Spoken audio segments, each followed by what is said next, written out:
안녕하세요. 팀 SSS입니다. 저희 팀은 오타와에서 도시농업을 통한 서울시 지속가능성 제고를 주제로 프로젝트를 진행했습니다. 2030 서울 SDGs에 따르면 서울시는 경제 분야를 제외한 사회적 커뮤니티 결속, 환경 보전, 시민 참여 활성화 측면에서 개선이 필요한 것으로 나타났습니다. 저희는 이것에 대한 해답으로 도시농업을 생각해냈으며 이에 대한 가능성 및 실현 방안을 탐구하기 위해 직접 오타와에 다녀왔습니다. 그럼 지금부터 저희 팀 SSS의 한 달간 활동을 함께 만나보실까요?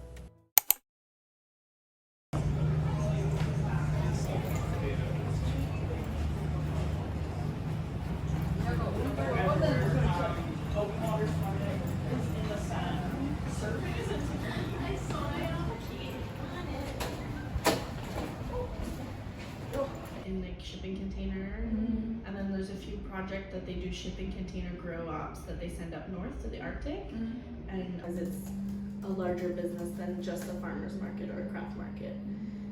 There are many different definitions that exist for what a farmer's market is and what a public market is, but generally we typically say a public market is a type of market, but some other markets fit underneath it. So we're a public market. We also host markets that are craft markets, artisan markets, different things, but that's all part of the public market umbrella, you know? So yeah. So we don't have a farmer's market anymore. So we're yeah. So we so the Byron market is almost 200 years old. So 2027 is our 200th anniversary. So when it started in 1827, it was very different. You know, you had the live birds, you had live livestock, veggie producers, and it was the center of town. So people would bring, you know, carts with all their products into downtown, and it was where everybody came to buy food. Now it's very different, especially if you look in Ottawa. We have the urban sprawl, so people living in different communities that aren't necessarily in distance to downtown. Grocery stores and how they've grown, like how people shop is different. You know, you order a meal service online, you grocery shop. There's 5 grocery stores in this area. There never was when it was a market. And then we also don't have necessarily the population density here to support a 7-day-a-week produce type market. So what you see then is a shift over the last like 30 or 40 years from produce being the most dominant thing on the market, whereas now if you see it today, we have one produce stand, one flower stand. Back, you know, even 30 years ago, there was like 30 produce stands, 30 flowers, you know, so there was competition wasn't as much of an issue because there was enough people to shop from them. Now over the years, they, you know, people retired, they changed business, everything shrunk down.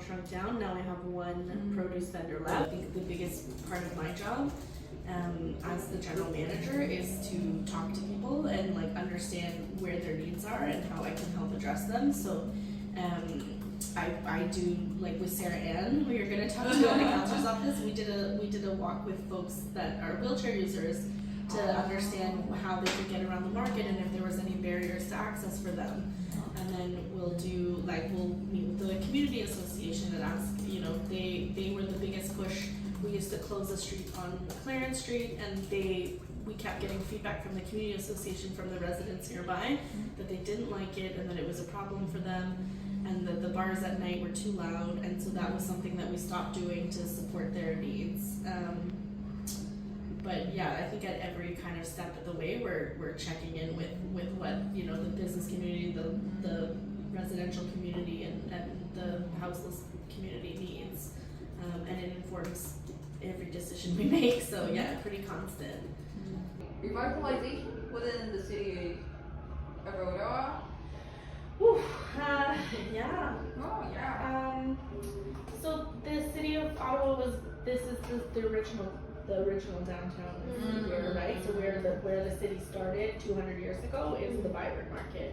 So I think a lot of people attach a lot of sentiment to it because they grew up around here and they know it from their history. So I think there's a lot at stake for us to succeed as well, because then people will feel like the city is succeeding in ways, right? And if you come here, like I mentioned, some visitors, this is their first point of contact, the first place you go to Parliament, and then you come to Byward, right? So it's one of the first things on the list of things to do in Ottawa, one of the biggest attractions. So it could be someone's whole opinion of Ottawa, Ontario, even Canada. It could be talking to a vendor outside, and it could ruin that, or it could make it the best, you know? So no pressure, but I feel a lot of pressure for us to show people, like, you know, a positive experience, and for the staff to have positive interactions. So even when sometimes maybe things are a little challenging, trying to find the positivity in that. So like seeing that those numbers of visitors are returning and things like that really helps show like that the work is happening and that we're growing. But yeah, I would say that a lot of people are invested in the story and want to see Byward succeed. And that we hope that some of the work that we've been spending a lot of time on is going to start actually showing. Because a lot of those things, you know, you're doing, you're planning, you're writing, you have grants and applications, like people don't see that work. They only see that the sidewalk's not done yet, you know? Yeah. They don't see that we're working actively at getting it, and we need to find funding, and we need to find this. But so now I've been here for 4 years, starting to see some of the work from 4 years start to show.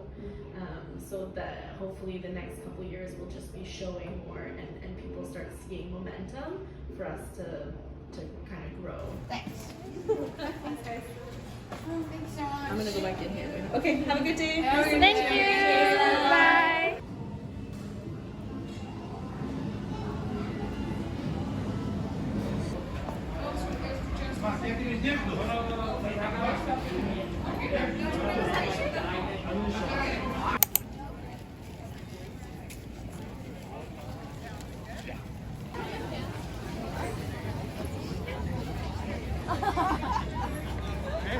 Okay.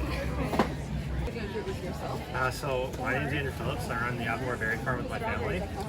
We've been at the Lansdowne Market since the first day it opened, which I believe was 2004. So almost 20 years. Yeah, 20 years. Yeah, we've been here. Our business we've been in business for about 4 years. So you got customers who think was it here? It's pretty wide range. There's anywhere from like university students to elderly people. We do find there's more young families coming out now. They're finding it very important to eating local and fresh. Good. What is the process for becoming a vendor at this Lansdowne market? So at the Lansdowne markets, there is a board that you have to go through. You apply, and the board decides if you are eligible for the market, if you think you'd be a good fit. They have to keep the ratio of, because it is a farmer's market, it has to be about 70% agriculture. So if they exceed that, then like with let's say crafters or whatever, they have to bring in more agriculture to be able to allow more people coming. There's lots of challenges with farming. I mean, you're dealing with Mother Nature a lot.